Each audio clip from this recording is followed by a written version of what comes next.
Magandang hapon po sa ating lahat. Yan, batiin mo naman yung katabi mo kahit medyo malamig ng may kasamang smile. Good afternoon. 'Di ba? Sobrang lamig. Ayan. So, by the way, ako po si Mark, your campus missionary in Never Nation Campus. So, I'll be the one who will present to you the word that the Lord has for us today. So, we are on our third week of our series titled Jesus is Greater or Jesus is Greater Than. So, 12 linggo po ito natin 'to pinag-uusapan. Sabi nga ito po ay isa sa mga pinakamahabang series o serye na meron po tayo. Pag-uusapan natin siya for 12 weeks. Imagine mo 12 weeks. Kaya sabi mo dun sa katabi mo, sana ikaw pa rin ang katabi ko sa susunod na mga linggo. Grabe ano? Hanggang sa matapos, walang kalasan, sabi nga natin, 'di ba? So, Jesus is greater than. At pinag-uusapan po natin dito yung libro ng Hebrew. So, pinapakita po sa libro o sa sulat ng Hebreo na si Jesus ay higit sa sino man o anuman. Jesus is greater than anything or anyone. As a superior high priest, he gives us the access to better covenant and to God's presence forever. At ang layunin ng series na to for these 12 weeks, we only have kailan na lang, 9. Kasama na po 'to, bawas na po ito. The next 9 weeks, um, we will discover God's supremacy, Jesus' supremacy, at mas makikita natin as maunawaan natin yung ginawa niya sa krus para sa atin. At ito ang magbibigay sa atin ng inspirasyon na maging matatag sa pananampalataya natin sa Panginoon. Knowing that Jesus alone is greater than all. If there is something that I want to leave with this message or this series, we hope and we pray that we understand that Jesus alone is greater than all. Wala nang iba. Kung maghahanap ka higit sa lahat, si Jesus na yon. Wala nang iba. At ngayon pag-uusapan natin sa linggong ito, that Jesus is greater or better than Moses. Sino sa inyo may kilala kay Moses? Yan, sobrang kilala ni Moses 'no. Alam niyo ba 'pag tiningnan natin yung Biblia, maraming tao ang sobrang sikat. Maaaring ngayon meron sorry, palitan na natin ulit.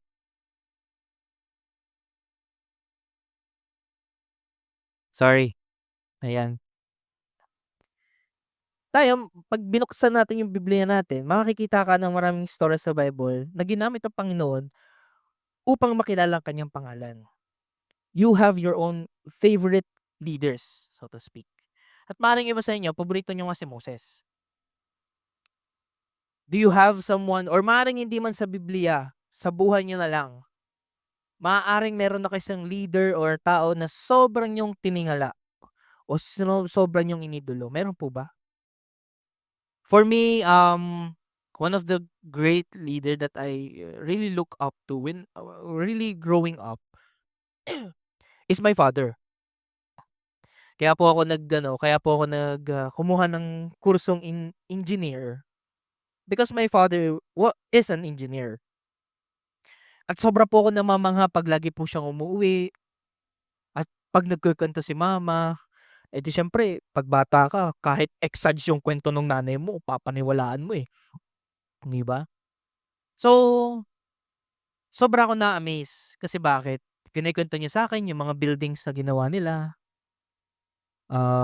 Tanda ko meron pa nga akong damit na para bang akala mo part ka nung ano, nung company. Well, I'm excited na sana masuot yun ng anak ko. So, hindi ko pa nakukuha sa bahay. Pero, sobra galing kasi kaya ko siya tiningala kasi dami niyang ginawang buildings. Every time that pumupunta kami sa Manila, magugulat ka na lang kasi bigla siyang magtuturo ng building o si mama, sabi niya, "Tingnan mo 'yan makmak." Sabi niya sa'kin, "Ano 'yun, bakit? Tingnan mo 'yung building na 'yan, oh, alam mo ba na tatay mo ang gumawa niyan?" So, I will just be amazed kasi siyempre ang lalaki ng building sa Manila, eh, 'di ba? Nakaka-amaze of what he have done. And same thing too in our lives. Same thing with the people in the Old Testament, in the Bible, that they kumbaga meron silang mga taong tinitingala dahil sa sobrang galing na kanilang ginawa. Leaders who did great things for God. Some of them spoke to him directly. That's why for them, someone who is greater than these people is a big deal. Malaking bagay sa kanila pag sinabi mo, ay hindi, may mas magaling diyan. 'Di ba? Halimbawa kayo, yung sinabi mo mas yung tatay mo, sinabi mo, "Ay yung tatay ko gan'to." Pero may kaibigan ka sinabi sa'yo, "Hindi, mas magaling yung tatay ko." 'Di ba? May magkakaroon ka ng, "Hindi yan totoo." 'Di ba? At gano'n din po. The Bible or this particular book um points us that whoever it is, whether it's an angel or a human, still Jesus is greater than anyone. He deserves our trust, our obedience, and our commitment. Sa ating mga Pilipino, maaaring hindi tatay yung nilu mo, but someone who is a coach or a speaker that you look up to, or a religious person. Kasi sabi mo, ang galing nitong tao 'to, ang galing magsalita, at sobra mo siyang tinitingala.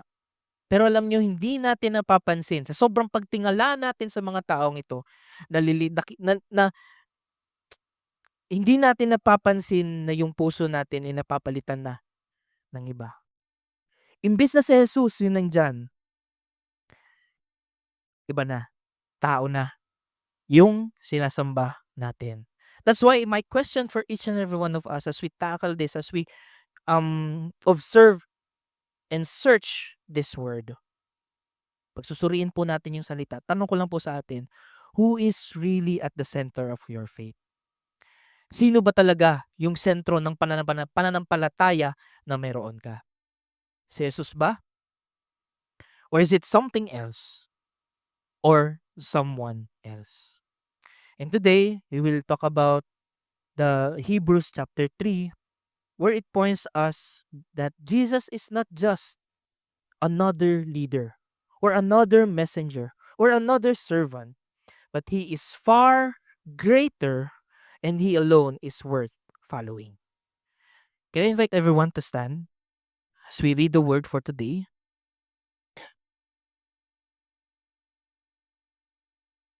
Babasahin po natin ang salita ng Panginoon sa Hebrews chapter 3 verses 1 to 11. Sabayin niyo po ako. Verse 1. Therefore, holy brothers, you who share in a heavenly calling, consider Jesus, the apostle and high priest of our confession, who was faithful to him who appointed him, just as Moses also was faithful in all God's house. For Jesus has been counted worthy of more glory than Moses, as much more glory as the builder of a house has more honor than the house itself. For every house is built by someone, but the builder of all things is God. Now Moses was faithful in all God's house as a servant, to testify to the things that were to be spoken later. But Christ is faithful over God's house as a son, and we are his house, if indeed we hold fast our confidence and our boasting in our hope. Therefore, as the Holy Spirit says, today, if you hear his voice, do not harden your hearts as in the rebellion on the day of testing in the wilderness, where your fathers put me to the test and saw my works for 40 years. Therefore, I was provoked with that generation and said, they always go astray in their heart. Therefore, they have not known my ways. As I swore in my wrath, they shall not enter my rest. This is the word of the Lord, church. Let us pray. Panginoon, maraming salamat sa iyong salita. Dalangin namin, Panginoon, na sa aming pagsasaliksik at pagsusuri ng iyong salita ay ito ang magbigay ng pagbabago sa amin. Banal na Espiritu, dalangin ko na mangusap ka sa bawat isa sa amin. Buksan ang aming isip, ang aming puso, nang sa gayon, Panginoon, ito'y lumambot at makapasok ang iyong salita sa aming mga buhay. Lord, we pray that after we end this service, after we hear your word, we will never be the same. We'll be closer and more closer to you. In Jesus' name we pray. Body say, Amen. Pwede po tayo maupo. Now, sa binasa po natin, sabi nga po natin, sa susunod na next 9 weeks pa, pinag-uusapan po natin yung libro ng Hebrew. Sino dito nabasa niyo na yung Book of Hebrew? I pray that you would scroll your Bible and read the Book of Hebrew. Sobrang ganda po niya. Ang Book of Hebrew ay sinulat technically para sa mga Kristiyano. Pero itong mga Kristiyano na to ay pamilyar sa kanilang dating relihiyon, which is Judaism. That's why we could assume that the audience of this book or this letter is Jewish Christians. Ito po yung original audience. Because that time, dahil sa pinagdadaanan nila sa buhay, persecutions, challenges, circumstances that they could not hold anymore, hindi sila basta nawala, pero unti-unti silang bumabalik sa mga dati nilang buhay. Meron po ba kayong ganun kakilala? O ikaw, minsan, sa buhay mo, dahil sa pinagdaanan, binigay mo na naman yung buhay mo kay Jesus eh. Pero dahil sa unti-unting pagpasok ng problema sa buhay mo, hindi ka naman basta agad nawala. Pero unti-unti kang bumabalik sa dati mong buhay. And this is what's happening to those Christians. They're going back to their old traditions. Traditions that they were once left. Iniwan na nila. Pero ngayon binabalikan nila. Kaya naman sumulat yung author nito. By the way, the author of this Bible, this letter is unknown. Sabi nila si Paul, sabi nila si Apollos, sabi nila si Barnabas, pero hindi malinaw kung sino ang nagsulat. Kaya it's just safe to make it unknown. But when you read this, you will notice that the author is close to the apostle. Malapit po siyang kaibigan ng mga apostle, the original apostles. Kaya naman ito ay sinulat upang magbigay ng encouragement at ipakita sa mga mambabasa na si Jesus ay higit sa lahat. That's why our topic, our series is Jesus is greater than. Last 2 weeks, week 1, pinag-usapan natin. We see what makes Jesus is better. We saw that Jesus is the heir of all things, the creator of the world, showing His unique authority. Ang Panginoong Diyos po ay nandun na nang inilalang niya ang buong daigdig. When the universe has been created, Jesus is already present. At the same time, if He is present, then He is superior in all things. He's the King. That's what makes Jesus is better. Week 2, pinag-usapan natin, natutunan natin that Jesus is greater than angels. Because during their time, angels and the prophets were used by God to relay a message.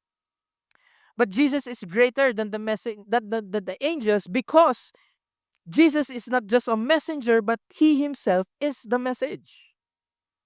That's why He is worthy to worship for His sovereignty. And today we will see how Jesus is greater than Moses.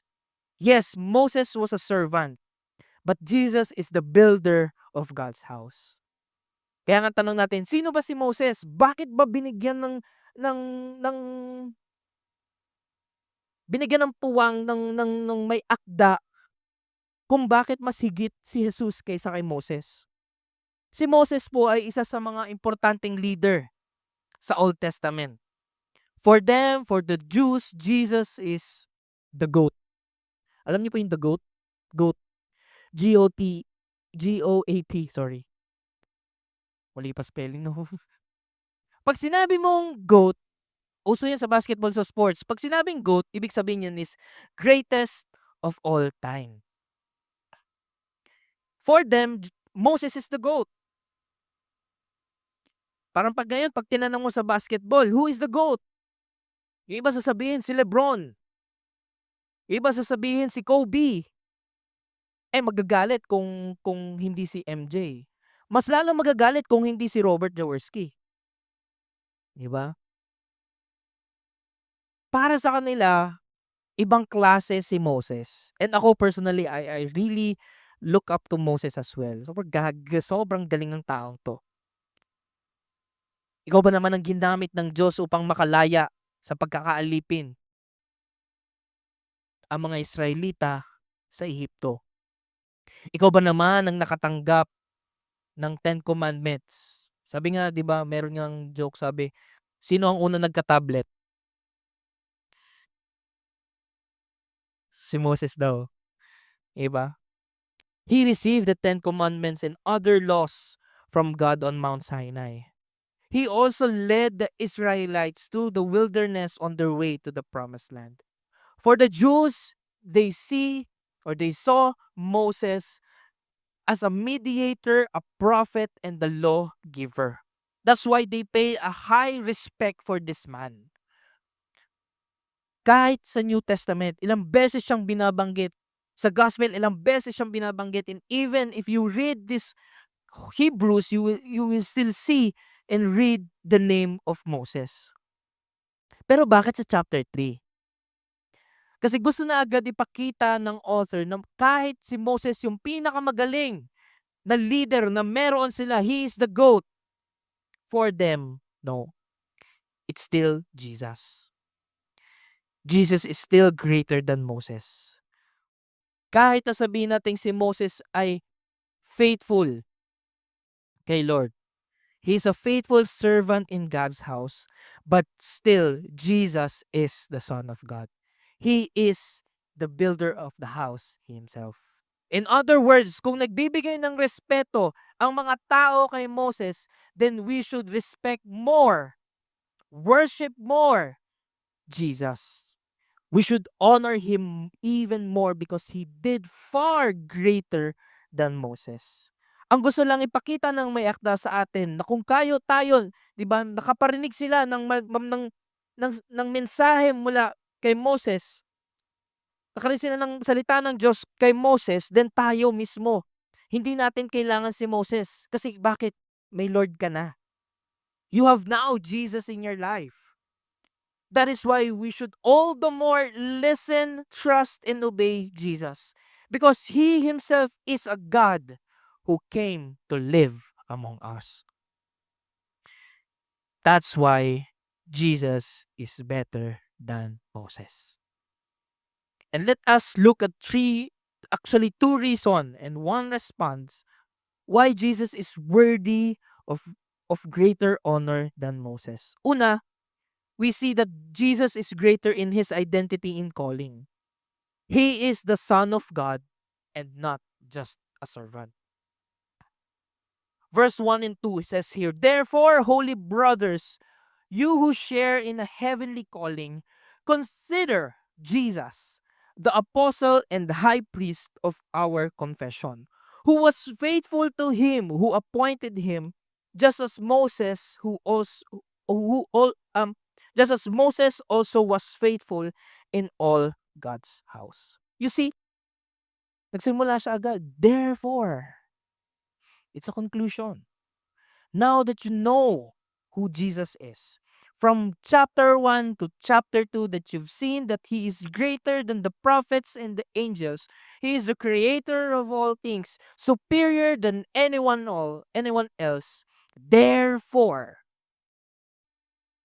holy brothers, you who share in a heavenly calling, meaning to say, his audience here are Christians.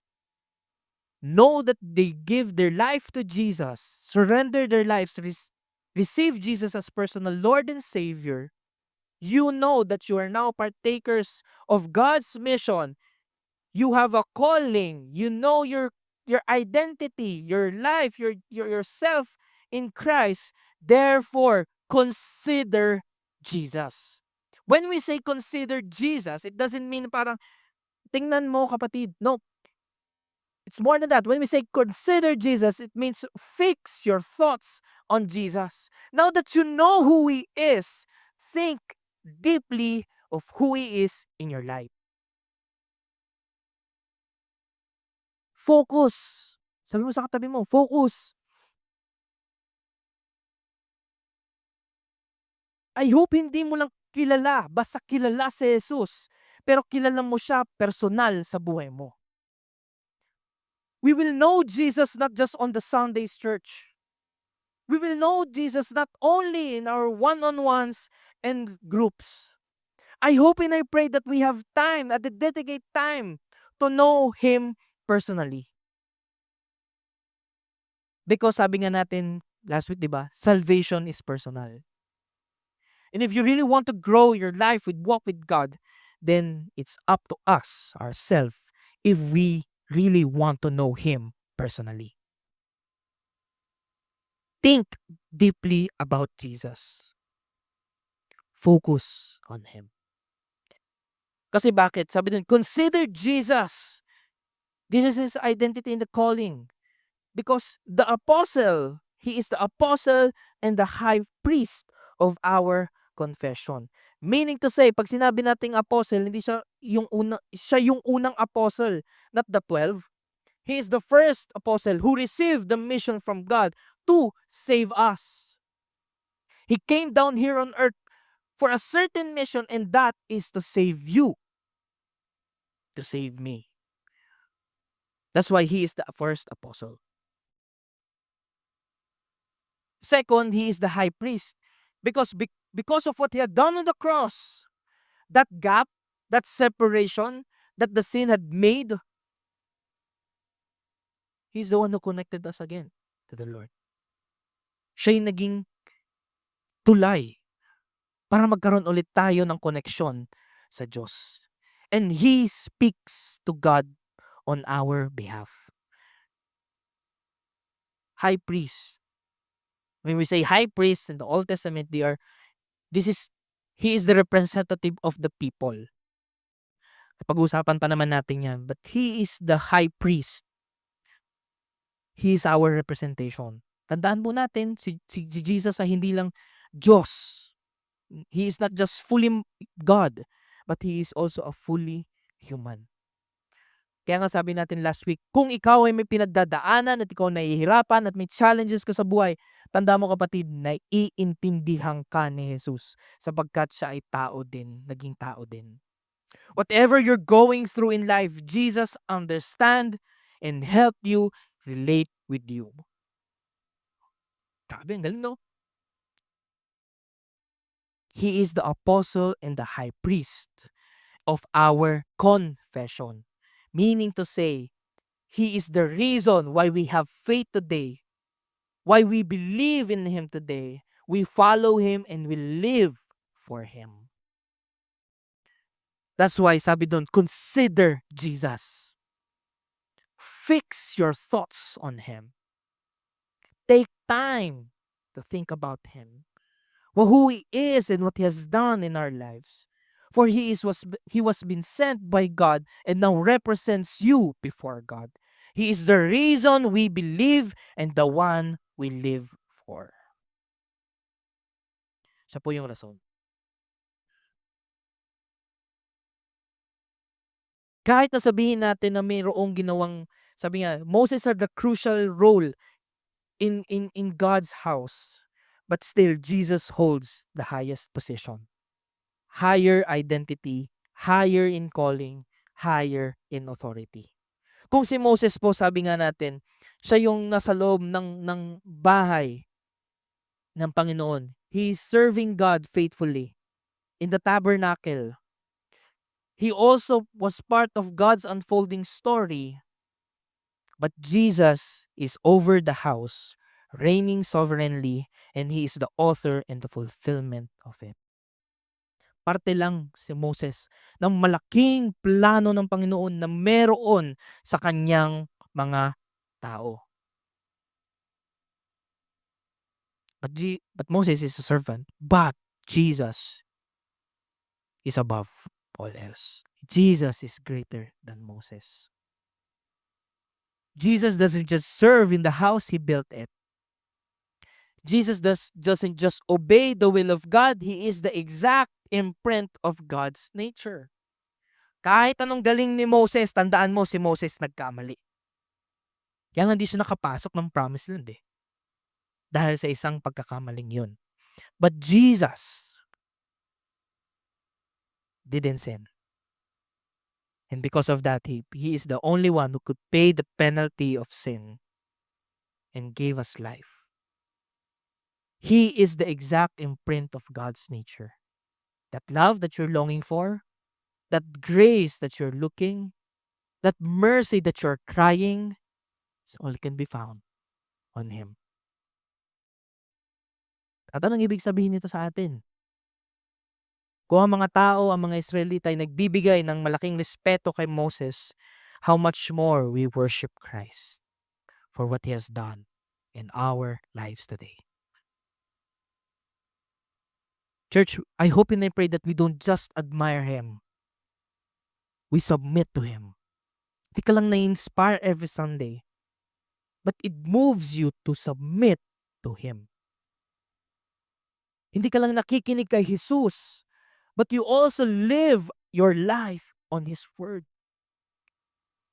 And you just not just follow His teachings, but you worship Him as your Lord. Huwag po nating itrato si Jesus na parang teacher lang o moral compass. Sapagkat siya po'y anak ng Diyos. And He is worthy of all the glory that no servant could claim. That is the God that we serve. That is the God who we worship. So fix your eyes on Jesus. Fix your eyes on Jesus. Not as one voice among many, but as the unrivaled son over God's house. Marami kang maririnig na boses, kapatid. Maririnig mo ang boses ng pastor mo. Maririnig mo ang boses ng leader mo. Maririnig mo ang boses ng nanay mo. Sa dami ng boses na maririnig mo, feeling mo kakompetensya nila si Lord. Kaya nga ngayon pala, sasabihin ko na agad, you fix your eyes, your ears, your ears to the Lord. For His voice is more important than all the voices that we will hear in our life. Fix your eyes on Jesus. For He is greater in the identity and calling. He is the Son of God. Second point, Jesus is greater in glory and He deserves greater honor. Verse 3 to 4, for Jesus has been counted worthy of more glory than Moses. As much more glory as the builder of the house has more honor than the house itself. For every house is built by someone, but the builder of all things is God. You see here, the comparison is doesn't stop. Moses, it was like the house. Siya yung parang bahay. It's integral and honored part of God's people. Kaya pag tinignan mo yung buhay ni Moses, kahit na nagkamali siya, ang inaangat talaga yung mga nagawa niya noong mga time na yon. But you could see here that Jesus is the builder. Siya yung nagdisenyo, siya yung nagtayo, at siya rin ang nagsusustain dito. Di ba parang sa pagtatayo ng building o sa pagtatayo ng bahay, pag maganda yung bahay, kapatid, sino ang unang tinatanong? Sino ang gumawa? Katulad nga po yung kwento ko kanina. Pag may tinuturong building yung nanay ko, yung tatay ko, ang tanong ko agad sa kanya, ganda naman yan, sino ang gumawa? The credit now was given to the builder. Same thing in our lives, church. Jesus deserved infinitely more glory than Moses. The glory and the honor belongs to Jesus, not to anyone else. Not even to me. Sa kanya lang ang kalwalhatian at kalwalhatian at katapatan sapagkat siya ang may lalang at may gawa ng lahat at nagbibigay ng kapangyarihan sa atin upang mamuhay ng ayon sa kanyang salita.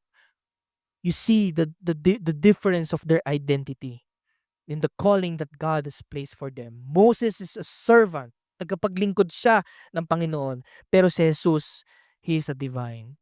He is a God. Kaya sabi nga, diba, verse 4, every house is built by someone, but the builder of all things is God. And if Jesus is the builder of the house, then Jesus is God. There's no questions asked. Verse 5 to 6, now Moses was faithful in all God's house as a servant to testify to the things that were to be spoken later, but Christ is faithful over God's house as a son. And we are His house if indeed we hold fast our confession, our confidence, and our boasting in our hope. Mas lalong tinalasan ng may akda kung sino si Moses at kung sino si Jesus. Yes, Moses is a faithful servant. Yung ginamit na servant na word, hindi siya yung katumbas ng isang alipin. Yung ginamit na word for a servant is really a high servant, mataas na tagapaglingkod. At madalas ginagamit ito sa Bible, sa New Testament. That's why we could see that that Moses is a high rank servant. But at the end of the day, siya ay tagapaglingkod pa rin. He is still a servant. Compared to Jesus. Yung ministry na ginawa ni Moses is just a preparation of something greater. Preparing and pointing forward for something or someone far, far greater. And that is Jesus, that greater someone. Because he is not just a servant within the house, he is the son over the house with full authority and ownership. And that is just a matter of greater honor, but it's a matter of divine authority. You see, their difference is relational and positional because Moses only served, but Jesus rules the house. Ang laki ng pagkakaiba. Which now points now and shifted to us. And we are His house if indeed we hold fast our confidence and our boasting in our hope. That is you, His house. Before the people, before they could enter God's presence, there's certain stages na pwede lang sila makapasok. Pero hindi sila pwede makapasok dun sa Holy of Holies. Pag tinanay mong pumasok sa Holy of Holies at may kasalanan ka sa Panginoon, hindi ka lalabas ng buhay, kapatid. Ganun kabanal ang Diyos. But if you now give yourself to Jesus, you surrender your life to Him, you acknowledge Him as your personal Lord and Savior, then the promise of the Lord that the Spirit will come to us and will descend to us, dwells in each and every one of you. Ibig sabihin, yung banal na Spirito, yung katawan natin, yun na yung kanyang templo. The Spirit of God lives in you today. And we are His church. We are His house. We, the church, are the spiritual household of God, the living temple where His Spirit dwells. But this identity, this church, this house, comes with a sign of authenticity. Lalabas lang kung totoo talagang tayo ay parte ng kanyang tahanan if we persevere in faith. Kung tayo ay matatag sa ating pananampalataya. That's why sabi doon, if indeed we hold fast, there's a certain condition. Hindi ibig sabihin nito na mawawala yung kaligtasan na meron ka kung natanggap mo si Jesus. Pero ito ay isang pagsubok na makikita kung totoo bang tinanggap mo ang kaligtasang ibinigay ng Panginoon sa'yo. Because endurance proves genuine faith. Madali kasing sabihin na you accepted Jesus Christ as your personal Lord and Savior. But when trials and challenges comes, doon makikita nasaan ka na. Nasaan na tayo bilang anak ng Diyos. Bumalik ka na ba sa dati mong buhay o hanggang ngayon nandito ka pa rin at nananampalataya sa Kanya? That's what the author wants to say to the Jewish Christians before. You have now in God's house. You are in His house if you hold fast our confidence and boasting in our hope. You have that hope that God is giving you today. And there's no reason to go back into your old lives, guys. Because Jesus is greater. At hindi po natin na-earn yung place natin sa bahay ng Panginoon. That's why if we truly belong to Him, we will hold fast to Christ with unshakable confidence and unrelenting hope. Kung totoong sa Diyos ka, ang buhay mo talaga binigay mo sa Panginoon, then kumakapit ka sa Kanya with unshakable confidence and unrelenting hope. Sa kultura na meron tayo, pag sinabi nating kasambahay, depende yan kung gaano kataas yung pagtingin natin sa kasambahay natin. Pag meron kang 2 dekadang tagapaglingkod sa bahay at talagang hindi mo inalis, ibig sabihin mahal na mahal mo yon. Importante yun sa bahay. Meron akong napapanood na isang vlog. At dun sa vlog na yun, kasama niya lagi yung kasambahay niya. Nahawa lang ako dun sa asawa ko, hindi naman ako nanonood ng dati ng ganun eh. Pero pag nakakapanood ako, lagi niyang kasama yung iisa lang yung pinakang kilalang kasambahay. Lagi niya yung kasama. Pag ina-analyze mo, ibig sabihin, si Lotlot yung somehow trustworthy, mapagkakatiwalaan, tapat na kasambahay. Ganon din sa atin. Si Moses, tapat din siya, marangal din siya. Pero ganun man ang kanyang katapatan, hindi pa rin siya ang anak ng may-ari. Hindi pa rin siya ang may-ari ng bahay. Pero si Jesus, siya ang anak. Siya ang may-ari. Ibig sabihin, siya ang masusunod.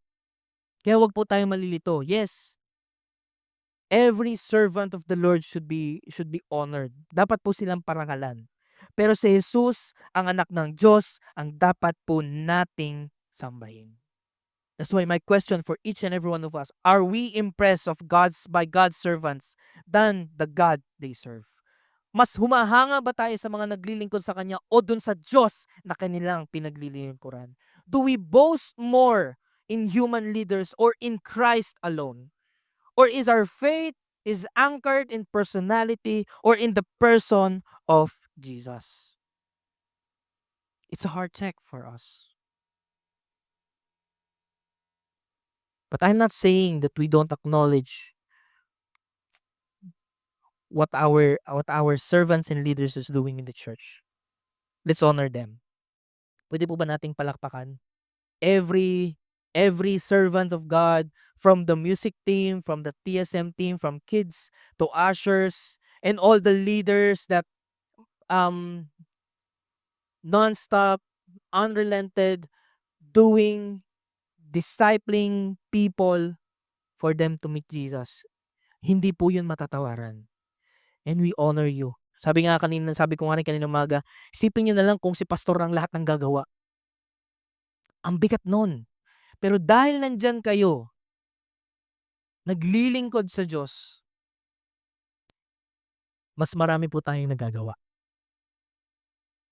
Kaya hindi rin po baliwala yung mga ginagawa natin sa Diyos, yung paglilingkod natin sa Kanya. And we honor you. But,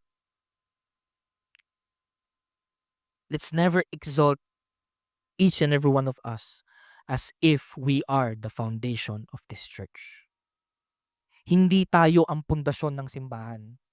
Kahit anong tanda mo na, tagal mo na dito sa simbahan, 10 taon, 2 dekada, hindi tayo ang pundasyon ng simbahan. Sino? It's only Jesus. 'Di ba? Sabi doon, this is your church. For you, build it. God, you build this church. You are the cornerstone of this church, Jesus. That one is immovable. Tayo, masishake tayo, mawawala tayo, pero titindig ang simbahan dahil ang simbahang ito ay merong Diyos at yun ay si Jesus.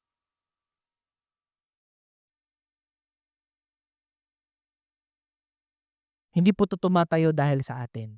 Yes, sabi ko nga po kanina, mahalaga po ang bawat isa natin, and we honor each and every one of us. But we are not the foundation of this church. Jesus is. The church stands not on any servant but on the Son of God, which is Jesus. Kaya wag po kayong malilito. Don't confuse the house with the builder. We are God's house, but Jesus is the builder of our life. Moses reflected God's glory, but Jesus is the radiance of God's glory.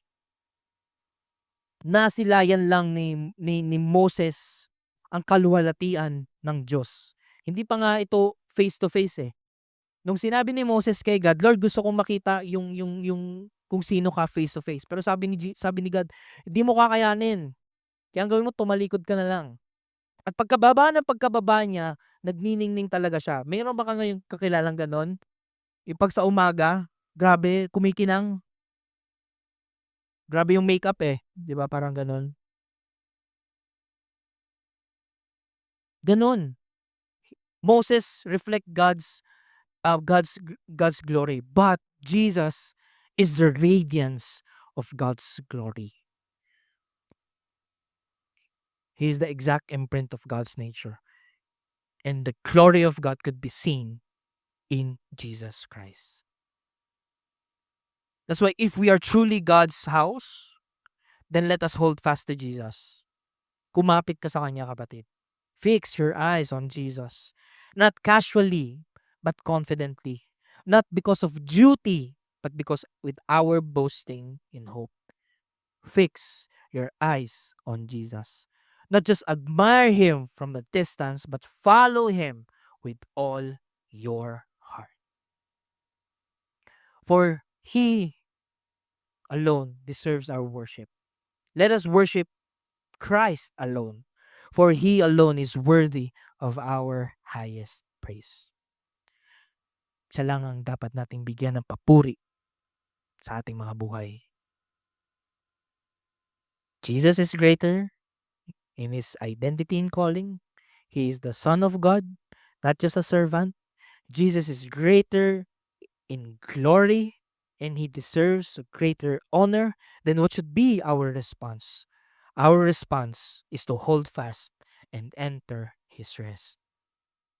Verse 7 to 11. Therefore, as the Holy Spirit says, today, if you hear His voice, do not harden your hearts as in the rebellion on the day of testing in the wilderness, where your fathers put me to the test and saw my works for 40 years. Therefore, I was provoked with that generation and said, they always go astray in their heart. They have not known my ways. As I swore in my wrath, they shall not enter my rest. The author quoted a verse from Psalm chapter 95. And in these verses, we could see a reflection of what the Israelites look like when they walk with the Lord. Yung buhay nila sa paglakad sa Panginoon. At ano yung buhay nila nun?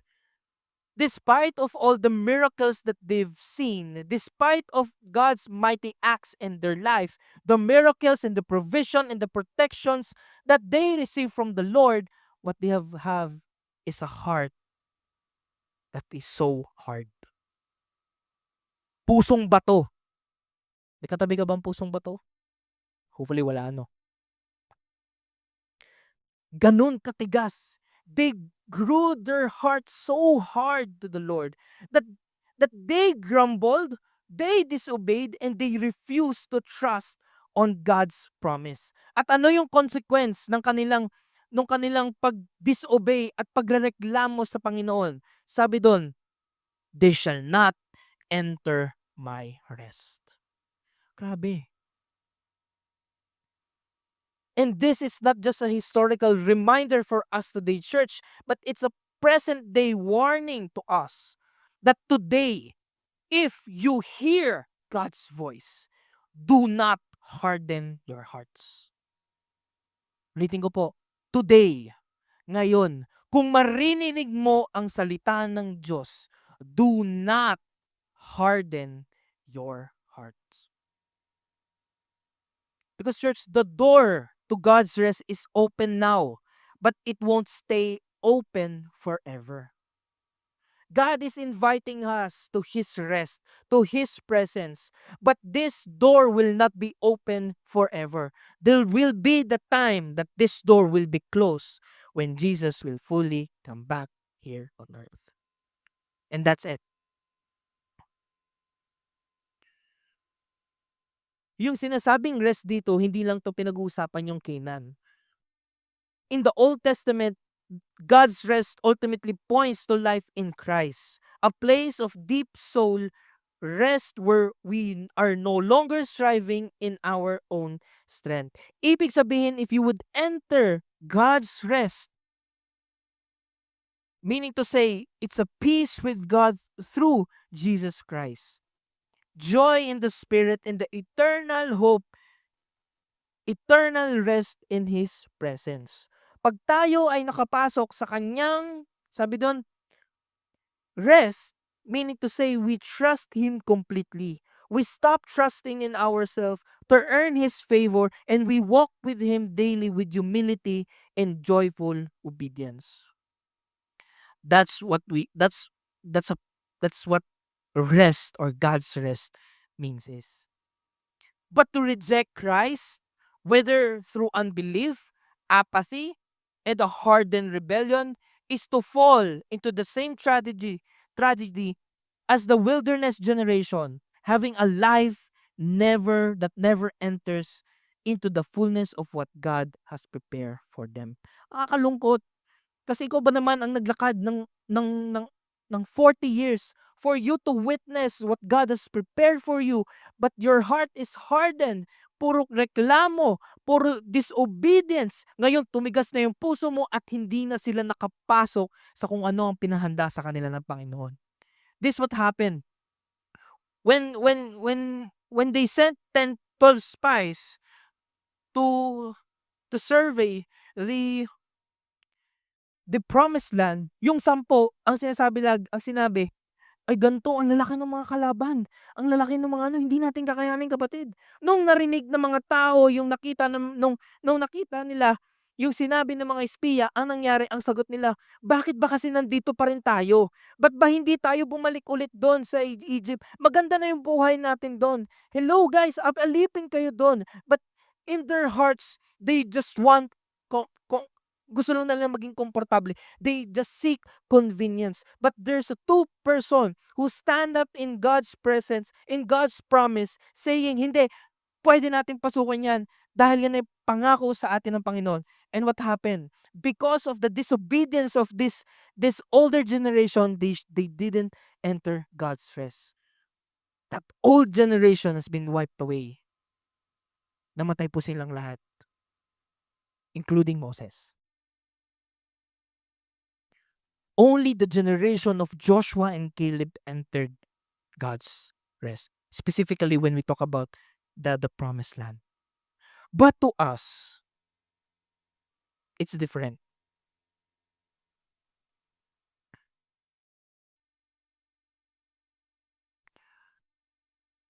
The message of the author is urgent and has a weight. Don't harden your heart. Don't treat God's word as an option in your life. Even don't delay repentance because God is speaking to us today. Nangungusap ang Diyos sa inyo, sa atin ngayon. That is why today, if you hear His voice, do not harden your heart. Because every time we resist His voice, something in our hearts grows colder. Kapag alam mo, naririnig mo yung salita ng Panginoon, pero tinatanggihan mo, hindi mo napapansin yung puso mo, lumalamig na rin sa Kanya. And every delayed obedience leads us to a little more numbness and a little more distance. Kapag hindi ka sumusunod pa rin, kapag tayo hindi pa rin tayo sumusunod sa Kanya, di mo napapansin, mas lalo ka ng, ano yun, ano ba numb sa Tagalog? 'Di ba namamanhid ka na at mas lalo ka ng lumalayo sa Kanya. Ang Diyos hindi lumalayo sa'yo kapatid, pero dahil sa 'pag hindi mo pagsunod sa Kanya, unti-unti ka ng nawawala sa Kanya. Have you experienced that? I experienced that. Every disobedience, Lord, grabe. Sabi ko, "Nasaan ka ba? Ba't nandito na ako?" And I noticed that, Lord, hindi na pala ako sumusunod sa'yo. 'Wag po tayong maging katulad ng mga Israelita na sinalba sila sa mga Ehipto, pero hindi sila nakapasok sa lupang pangako na ibinigay sa kanilang Panginoon. We can be surrounded by spiritual activities such as church, Bible study, and worship, and still miss God's rest if our hearts remain closed. Hindi po ako galit ha, pero ito po yung realidad ng buhay natin. Today, if you hear God's voice, do not harden your hearts. God is speaking to you. So don't close your heart. 'Di ba parang isang taong dinaanan ng bagyo, binigyan ng pagkain, binigyan ng bahay, pero pagkatapos umalis na lang siya, hindi siya bumalik ng walang pasasalamat, walang pagbabago, at walang tugon sa buhay. It's tragic.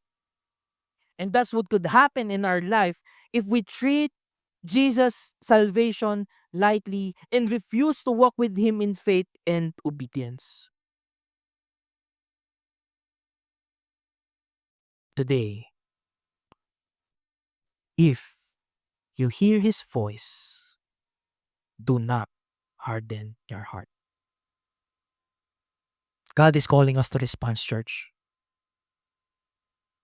Surrender your will to God. Stop resisting His voice and His direction in your life. Repent of that hidden sin. Don't delay what you know God is calling you to turn away from. Believe again. Maniwala ka ulit, kapatid. Not just with words, but with a life of obedient trust. That's why my question for each and every one of us, am I truly trusting to His voice, or am I hardening my heart? Nakikinig ba talaga ako sa sinasabi niya, o matigas na yung puso ko? Today, if you hear His voice, don't wait. Huwag ka na maghintay. Huwag kang mag-assume na meron pang oras. The door of grace is now open. So walk through with it while you can. Today is the time. Not tomorrow, not next year. Hindi na lang 'pag naka-graduate na lang ako. Hindi, 'pag ano na lang siguro, success na yung business ko. Hindi, 'pag okay na lang siguro yung family ko, saka ako magre-respond kay Lord. No, today, if you hear God's word, if you hear His voice, do not harden your heart.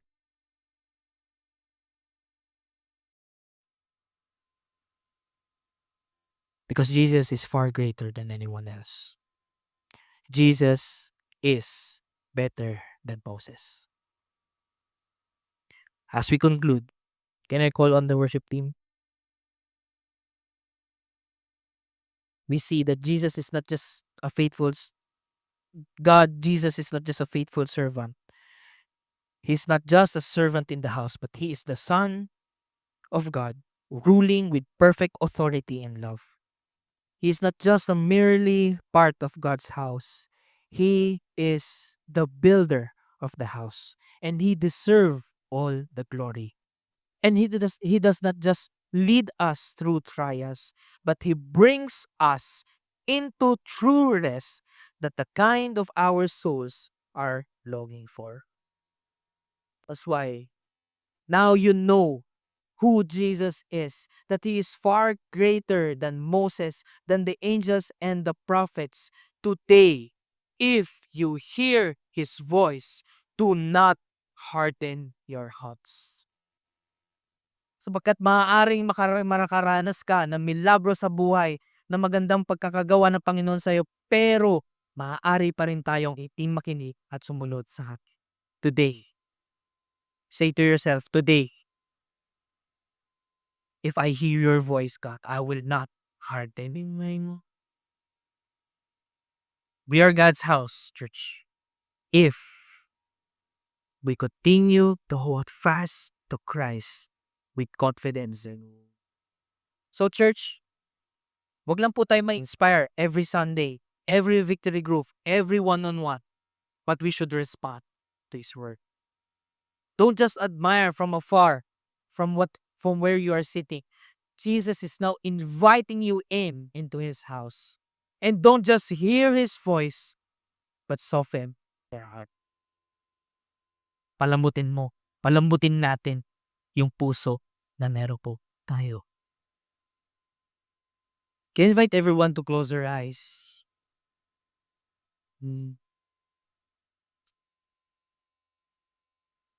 If you are really part of God's house, if you are really part of his church,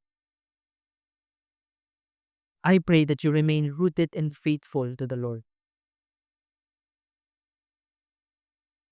At kung ang puso mo ay lumalamig na sa Panginoon, maglala kapatid, now is the time to return humbly and honestly. And if you are standing from a distance, long of time, now God is inviting you to come close. Let us not repeat the unbelief of the past. But let's be a generation marked by a softened heart and a surrendered lives. A people who trusts Jesus, follows Jesus, and never let go of Jesus. Father, we thank you today. Can I invite everyone to stand as we continue to worship ba?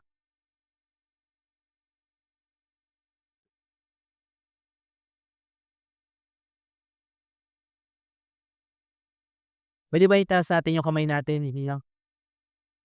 Pagsuko sa Panginoon. Panginoon, salamat sa iyong salita.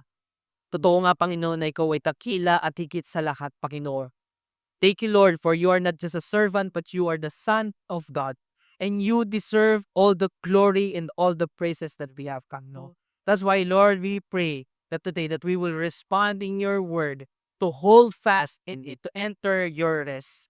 Truly, Lord, we will follow you with everything that we have, Panginoon. We will follow you, Panginoon, and there's no turning back, God. All the days of our life, Panginoon, we will follow you. Let us sing this song. He will